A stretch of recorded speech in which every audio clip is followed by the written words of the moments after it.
Živijo, jaz sem Miha z Mladinske knjige Plus, rad jih berem in danes bi z vami rad spregovoril o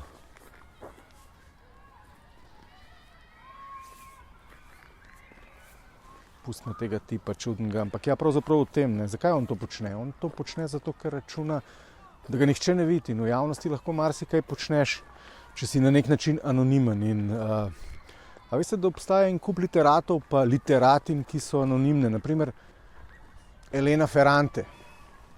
Ne? Kdo je ta bejba? A je sploh ženska? A nam mogoče, ko gremo v Trst na kavo, ona postreže kapučino, a nam v Vidmu postreže sendvič z mortadelo? Mogoče pa Giorgia Meloni, mogoče pa sploh ni ženska, pa je v bistvu hrvaški pisatelj Ante Tomić v svoji bolj pošteni izdaji Fer Ante. Ne?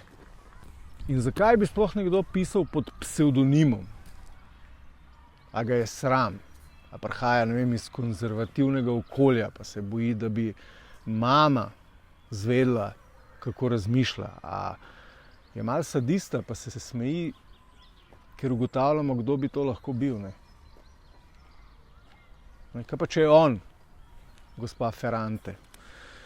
Skratka, zgleda, da nikdar ne bomo izvedeli, kdo je gospa Ferrante, ne, vemo pa, kje je njeno stalno prebivališče. Ne. Gospa Ferrante ima stalni naslov v aplikaciji Mladinska knjiga Plus, tam lahko dobite kup njenih e-knjig, knjigo Nadležna ljubezen, pa lahko sprehodite po Tivoliju tudi v obliki zvočnice.